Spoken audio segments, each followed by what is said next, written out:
أعوذ بالله من الشيطان الرجيم. بسم الله الرحمن الرحيم. يا أيها الذين آمنوا اتقوا الله وكونوا مع الصادقين. قال النبي صلى الله عليه وسلم: الحسن والحسين سيدا شباب أهل الجنة، أو كما قال عليه الصلاة والسلام. صدق الله العلي العظيم وصدق رسوله النبي الكريم، ونحن على ذلك لمن الشاهدين والذاكرين الله ذكرا كثيرا. سبحانك لا علم لنا إلا ما علمتنا إنك أنت العليم الحكيم. رب اشرح لي صدري ويسر لي أمري واحلل عقدة من لساني يفقهوا قولي. يا رب زدني علما نافعا. سبحان ربك رب العزة عما يصفون، وسلام على المرسلين والحمد لله رب العالمين.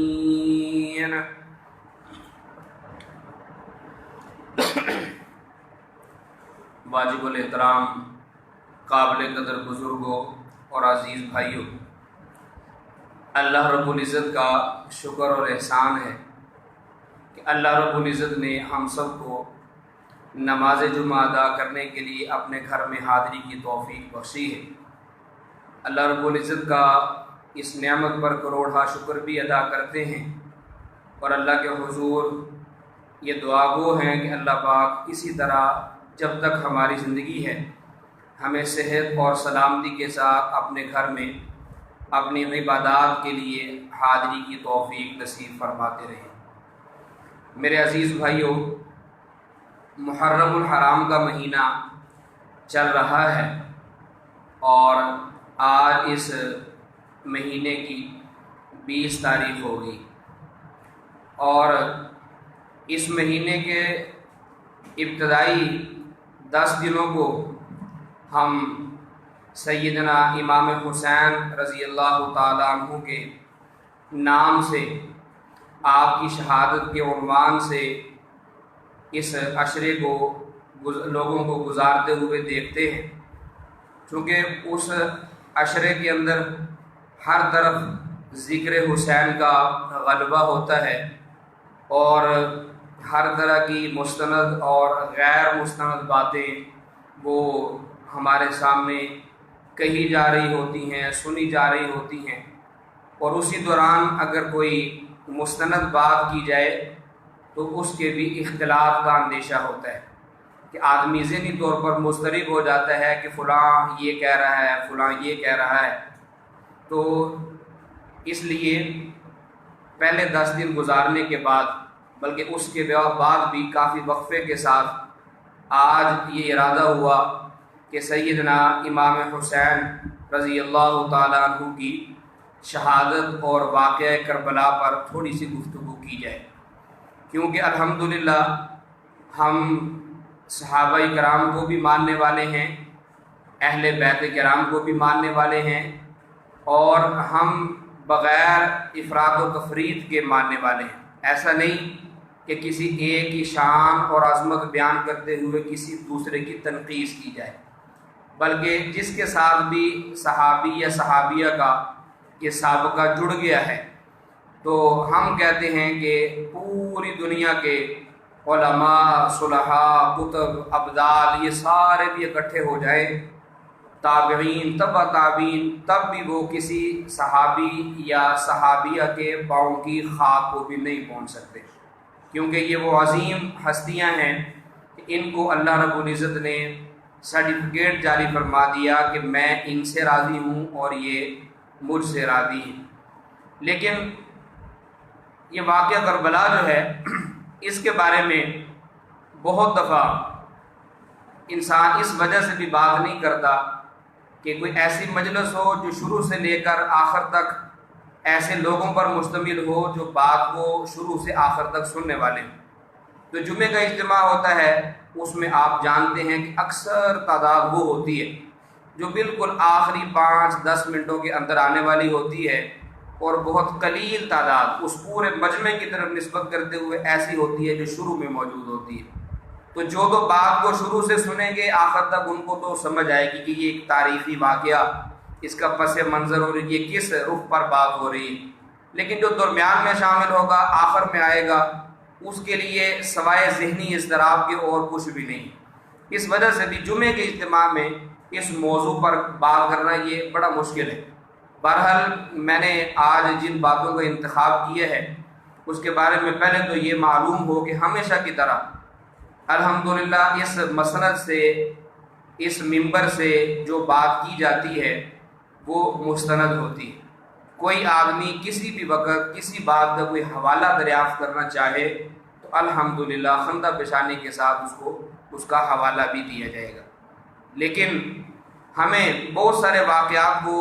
بتانے کے لیے، سمجھانے کے لیے ایک رخ متعین کرنا پڑتا ہے، ایسی مستند، جامع اور معروف باتیں کہ جو صحیح رخ سے سمجھ میں آ جائیں۔ تو آج بھی یہ واقعہ کربلا بالکل اختصار کے ساتھ، جس سے آپ کا ایک تصور ہے وہ بالکل واضح ہو جائے کہ یہ اس موقع پہ معاملہ کیا تھا، اور سیدنا امام حسین رضی اللہ تعالیٰ عنہ کی شہادت کے اسباب کیا ہیں، اور پھر اس سارے واقعے سے ہمیں کیا سبق ملتا ہے۔ آج ہمیں ماحول اور معاشرے کے اندر جو اس واقعے سے سبق دیا جا رہا ہے وہ سبق بڑا غلط ہے۔ واقعہ کربلا کو ڈرانے کے لیے پیش کیا جاتا ہے، واقعہ کربلا کے جو بالکل اس کے زاویے ہیں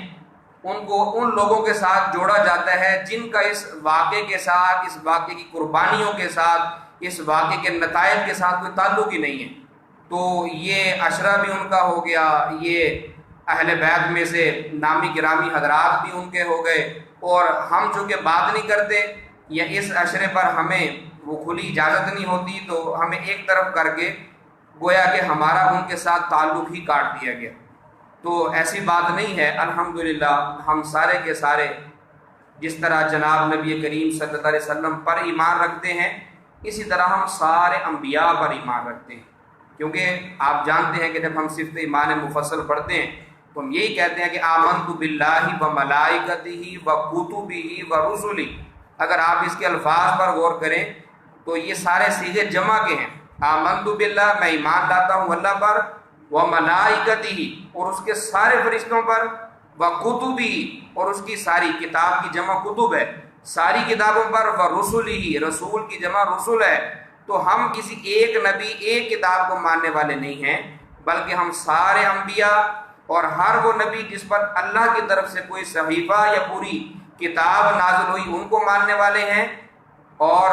آخر میں ہم یہ بات کہتے ہیں کہ جب جناب نبی کریم صلی اللہ علیہ وسلم تشریف لے آئے تو آپ کے آنے کے بعد اب سارے انبیاء کی نبوت، ان کی تعلیمات، ان کی کتابیں، وہ سب کچھ منسوخ ہو گئے۔ اب نجات اسی کی ہے جو آپ صلی اللہ علیہ وسلم کے دین کو بطور دین قبول کرے گا، اور اس کی مثال احادیث میں ملتی ہے کہ آپ کا اور میرا یہ عقیدہ ہے کہ حضرت عیسیٰ علیہ السلام کو اللہ نے آسمانوں پر اٹھا لیا، اور وہ قیامت سے پہلے دوبارہ اس زمین پر آئیں گے، لیکن آپ یہ بات بھی جانتے ہیں کہ جب وہ دوبارہ آئیں گے تو وہ بطور نبی کے نہیں بلکہ بطور امتی بن کے آئیں گے، اور اس وقت وہ آپ صلی اللہ علیہ وسلم کی شریعت اس کو قبول کریں گے، آپ صلی اللہ علیہ وسلم کی شریعت کا کلمہ پڑھیں گے، اور امت محمدی صلی اللہ علیہ وسلم کا جو طریقہ نکاح ہے اس کے مطابق نکاح فرمائیں گے، اور جب آپ کا وصال ہوگا تو اسی کے مطابق ان کا جنازہ ہوگا، اور سارے مراحل اسی طریقے پر طے ہوں گے۔ یعنی وہ جب دوبارہ آئیں گے تو ایک امتی کی حیثیت سے ہوں گے، جو دلیل ہے اس بات کی کہ آپ صلی اللہ علیہ وسلم کے تشریف لانے کے بعد اب کوئی اور نبی اس کو اپنی شریعت کا، اپنی کتاب کا، اپنی نبوت کے دعوے کا حق نہیں، بلکہ آپ صلی اللہ علیہ وسلم کی نبوت اور شریعت نے سب کو منسوخ فرما دیا۔ تو آپ صلی اللہ علیہ وسلم کے بعد ہم سارے صحابہ پر بھی ایمان رکھتے ہیں، اور ان میں پھر جو عزت، جو درجہ، جو مقام آپ صلی اللہ علیہ وسلم نے اہل بیت کا فرمایا، ہم ان کو بھی وہ عزت اور وہ مقام دیتے ہیں۔ اور جو درجہ بندی صحابہ میں بدری ہوں، بیعت رضوان والے ہوں، غزوہ احد میں شریک ہونے والے ہوں، حدیبیہ میں شریک ہونے والے ہوں، تبوک میں شریک ہونے والے ہوں، اور مہاجرین ہوں، انصار ہوں، ہم سب کو وہ عزت اور مرتبہ اور مقام دیتے ہیں جو جناب نبی کریم صلی اللہ علیہ وسلم نے ان کا قائم فرمایا ہے۔ اور اجمالی طور پر سب کے بارے میں یہ عقیدہ ہے کہ سارے کے سارے قابل احترام ہیں، کسی کی ذات پر بھی کسی طرح بھی کسی قسم کی کوئی تنقیص نہیں کی جا سکتی، یعنی ایسی بات جو ان کے درجے کو، ان کی عزت کو کم کرے۔ اگر کسی موقع پر صحابہ کی آپس کی رنجشیں ہوئی ہیں، آپس کے اختلافات ہوئے ہیں، ان اختلافات کی وجہ سے اگرچہ معاملات جنگوں تک پہنچے ہیں، تو ہم صرف اس کو اس معنی میں لیتے ہیں کہ رسول اللہ صلی اللہ علیہ وسلم نے فرمایا کہ اختلاف امتی رحمہ، کہ میری امت کا اختلاف بھی وہ رحمت ہے۔ تو صحابہ کرام کا جو اختلاف رہا وہ بھی آپس میں اسی درجے کا ہے، ہمیں کسی نے ان کے بارے میں منصف نہیں بنایا کہ آج ہم 1400 برس کے بعد ہم ان کے درمیان میں منصف بن کے بیٹھ گئے۔ تو صحابہ کرام انہوں نے آپ صلی اللہ علیہ وسلم کی اس دنیا سے تشریف لے جانے کے بعد وہ خلافت کا جو سلسلہ شروع ہوا، پہلے چاروں خلفاء جو آپ صلی اللہ علیہ وسلم نے اپنی زندگی میں ہی ان کے درجات بیان کر کے ان کی ترتیب بھی یہ واضح فرما دی تھی کہ سیدنا ابو بکر صدیق رضی اللہ تعالیٰ، سیدنا عمر فاروق رضی اللہ تعالیٰ، اور اسی طرح سیدنا عثمان غنی رضی اللہ تعالیٰ اور حضرت علی رضی اللہ تعالیٰ، یہ سارے حضرات، یہ خلفائے راشدین کا لقب ان کے لیے بولا جاتا ہے، اور یہ وہ خلفاء ہیں آپ صلی اللہ علیہ وسلم نے ان کی بڑی عظمتیں اور بڑی ان کی قدر و منزلت بیان فرمائی ہے۔ اور الحمدللہ امت اس بات پر متفق ہے کہ خلفائے راشدین کا جو مقام ہے وہ کسی بھی اور صحابی کو یا کئی صحابہ کو حاصل نہیں ہو سکتا۔ لیکن حضرت علی رضی اللہ تعالیٰ عنہ چونکہ چوتھے خلیفہ ہیں، تو آپ کی خلافت کے بعد سے ابھی میں نے بات شروع کرنی ہے۔ تو حضرت علی رضی اللہ تعالیٰ عنہ کے عام طور پہ جو معروف اور مشہور ہیں، وہ کسی سے بھی پوچھ لیں تو ان کو دو بیٹوں کا ہی علم ہے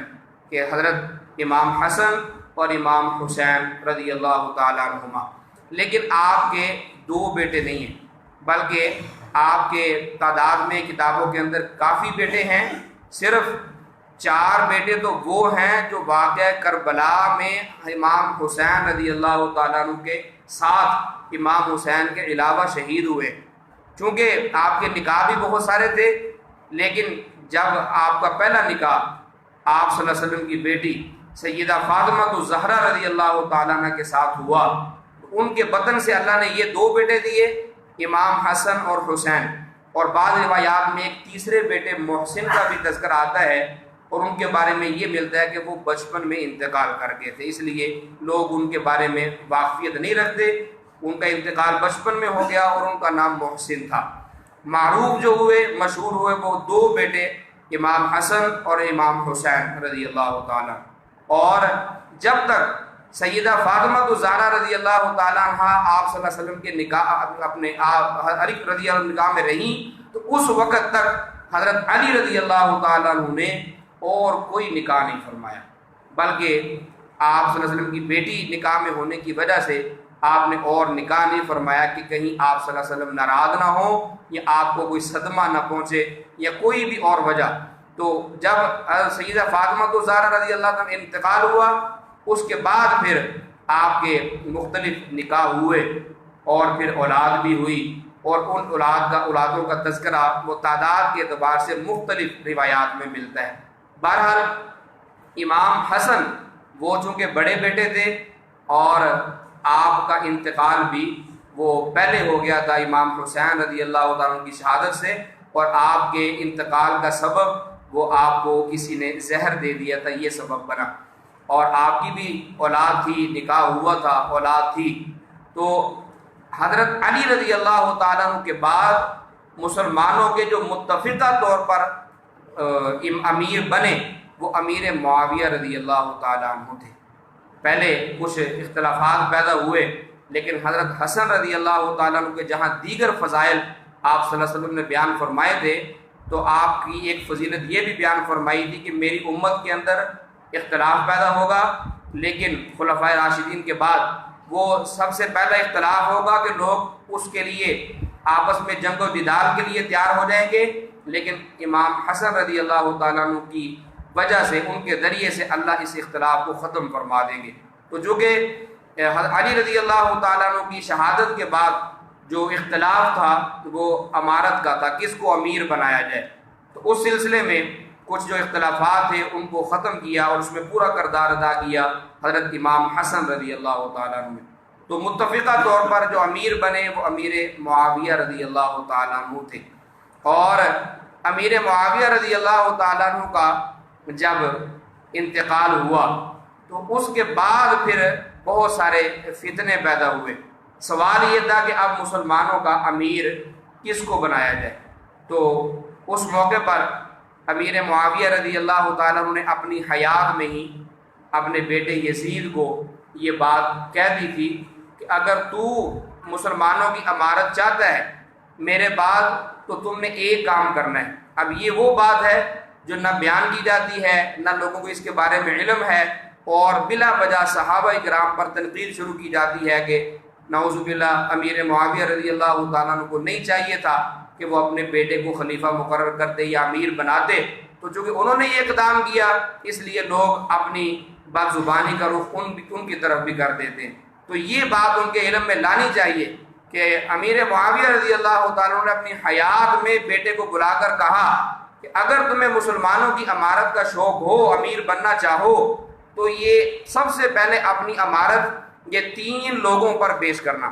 اگر یہ 3 لوگ تمہیں اپنا امیر مان لیں تو پھر سمجھو کہ تم سارے مسلمانوں کے امیر ہو۔ اگر ان میں سے کوئی ایک بھی تمہاری امارت پر راضی نہ ہو تو پھر اس سے دستبردار ہو جانا، پھر اپنی اس خواہش کو دبا لینا، اس سے دستبردار ہو جانا۔ وہ 3 لوگ کون سے تھے؟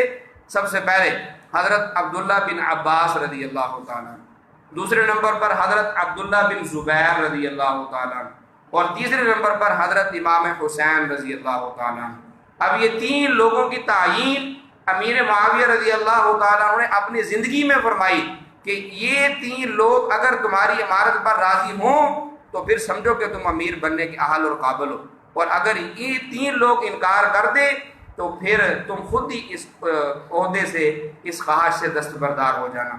تو اب یہ تینوں صحابہ کون سے ہیں؟ عبداللہ بن عباس رضی اللہ تعالیٰ عنہ، یہ حضرت عباس رضی اللہ تعالیٰ عنہ جو آپ صلی اللہ علیہ وسلم کے چچا، ان کے بیٹے، اور یہ وہ صحابی ہیں کہ قرآن پاک کے سب سے پہلے مفسر ہیں، جن کے حق میں آپ صلی اللہ علیہ وسلم نے دعا فرمائی کہ اللہ ان کے سینے کو قرآن پاک کے قلوب کے علوم کے لیے قلوب کو کھول دے، اور اللہ نے آپ کے سینے کو ایسا کھولا کہ آج قرآن پاک کی بہت ساری آیات کی، صورتوں کی تفسیر جو ہم بیان کرتے ہیں وہ وہی ہے جو عبداللہ بن عباس رضی اللہ تعالیٰ عنہ کی بیان کی ہوئی ہے۔ اور اس کے بعد دوسرے جو صحابی تھے وہ عبداللہ بن زبیر رضی اللہ تعالیٰ عنہ تھے۔ یہ عبداللہ یہ حضرت زبیر رضی اللہ تعالیٰ عنہ کے بیٹے ہیں، اور حضرت زبیر رضی اللہ تعالیٰ عنہ وہ صحابی ہیں جن کا نام عشرہ مبشرہ میں آتا ہے۔ حضرت زبیر بن العوام رضی اللہ تعالیٰ عنہ، یہ عبداللہ بن زبیر ان کے بیٹے ہیں۔ اور تیسرے حضرت امام حسین رضی اللہ تعالیٰ عنہ کہ جن کے تعارف کی ضرورت ہی نہیں ہے، ہر آدمی جانتا ہے کہ حضرت علی کرم اللہ وجہ کے بیٹے۔ اور اب یہ تینوں حضرات کے بارے میں کہہ دیا گیا کہ اگر وہ متفق ہوں تو تمہاری امارت ہے، اور اگر وہ اعتراض کر دیں یا وہ اس کو قبول نہ کرے تو پھر چاہیے کہ اس خواہش سے دستبردار ہو جائیں۔ اب ایک تو ہمیں اس بات کا علم ہونا چاہیے کہ تاکہ وہ لوگ جو یزید کے عنوان سے اس کی تمہید کے ساتھ بات شروع کرتے ہیں اور پھر کرتے کرتے وہ اپنی بد زبانی کا رخ وہ دیگر صحابہ تک لے جاتے ہیں، اور اس میں حضرت امیر معاویہ رضی اللہ تعالیٰ عنہ کو بھی شامل کر دیتے ہیں، تاکہ ہمارے پاس کوئی ایسی دلیل ہو کہ ہم اس کے ذریعے سے اپنا کم از کم دفاع کر سکیں۔ کیونکہ جب ہمیں تاریخ سے واقفیت نہیں ہوتی، مسائل کا علم نہیں ہوتا، مخالف جو بھی بولتا چلا جاتا ہے ہم وہ سنتے چلے جاتے ہیں، کیونکہ ہمیں پتہ ہی نہیں ہے تاریخ کیا ہے۔ تو امیر معاویہ رضی اللہ تعالیٰ عنہ تک امارت جو ہے وہ الحمدللہ مسلمانوں کی متفقہ رہی ہے۔ تو جب یزید نے چاہا کہ میں یہ خلافت جو ہے یا امارت جو ہے وہ اس کے عہدے پر بیٹھوں اور ہر کسی کو زبردستی وہ یہ مجبور کروں کہ وہ میری بیعت کرے، تو پھر اس وقت جو ہے وہ فتنے فساد شروع ہوئے، اور جن کی انتہا جا کر پھر واقعہ کربلا کی صورت میں رونما ہوئی۔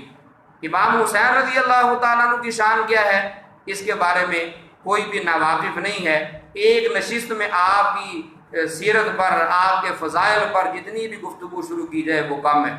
تو امام حسین رضی اللہ تعالیٰ عنہ کہ وہ آپ صلی اللہ علیہ وسلم کے نواسے ہیں کہ جنہوں نے خود آپ صلی اللہ علیہ وسلم کے ہاں رہتے ہوئے پرورش پائی ہے۔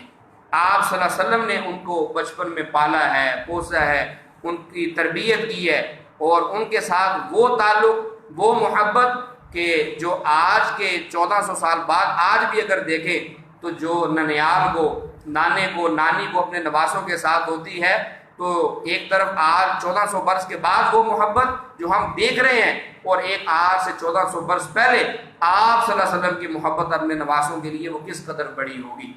ام فضل جو آپ صلی اللہ علیہ وسلم کی چچی ہیں، وہ ایک دفعہ خواب دیکھا کہ خواب میں کیا دیکھتی ہیں کہ آپ صلی اللہ علیہ وسلم کے جسم کا ایک گوشت کا ٹکڑا وہ کٹ کر وہ ان کی جھولی میں گرتا ہے، تو وہ آپ صلی اللہ علیہ وسلم کی خدمت میں حاضر ہوتی ہیں کہ میں نے ایک خواب دیکھا ہے جو مجھے بڑا خطرناک محسوس ہو رہا ہے، تو مجھے آپ اس کی تعبیر بتائیں۔ آپ صلی اللہ علیہ وسلم نے خواب پوچھا کہ خواب کیا ہے؟ بتلایا کہ میں دیکھ رہی ہوں کہ آپ کے جسم کا ایک ٹکڑا وہ کٹ کر میری جھولی میں گر رہا ہے۔ آپ صلی اللہ علیہ وسلم جب یہ خواب سنا تو فرمایا کہ یہ خواب تو پریشانی والا نہیں ہے، یہ تو بشارت والا خواب ہے۔ فرمایا کہ اللہ تعالیٰ میری بیٹی فاطمہ رضی اللہ تعالی عنہا کو بیٹا دیں گے، اور وہ بیٹا پیدا ان کے ہاں ہوگا لیکن وہ پرورش جو ہے وہ آپ کی گود میں پائے گا۔ یہ آپ صلی اللہ علیہ وسلم نے اس خواب کی تعبیر بیان فرمائی۔ اور پھر یہ عملی شکل اس کی کیا ہوئی کہ حضرت حسن جو کہ بڑے تھے، ابھی وہ 11 ماہ کے تھے کہ حضرت حسین رضی اللہ تعالیٰ عنہ پیدا ہو گئے۔ اب وہ دونوں بچے ہی جب 1 سال کا وقفہ ہو تو عام طور پہ برابر برابر معلوم ہوتے ہیں، اور والدین کے لیے مشکل بھی ہوتی ہے۔ تو جب حضرت حسین رضی اللہ تعالیٰ عنہ پیدا ہوئے تو آپ صلی اللہ علیہ وسلم نے اس بیٹے کو اپنی چچی ام فضل کے حوالے کر دیا۔ قریب اکٹھے ہی گھر ہوا کرتے تھے کہ آپ ان کی پرورش فرمائیں گی۔ تو اب وہ بچہ امام حسین، اس کی پرورش آپ صلی اللہ علیہ وسلم بھی فرما رہے ہیں، ان کی پرورش آپ کی چچی ام فضل بھی فرما رہی ہیں، اور ان کی پرورش آپ کی والدہ جو فاطمہ رضی اللہ عنہا وہ بھی فرما رہی ہیں۔ اب ان کی پرورش سارے کر رہے ہیں اور وہ ہر طرف سے محبتیں سمیٹ رہے ہیں۔ اب یہ پہلا جو خواب دیکھا ام فضل نے، اس کی تعبیر آپ صلی اللہ علیہ وسلم نے یہ بیان فرمائی۔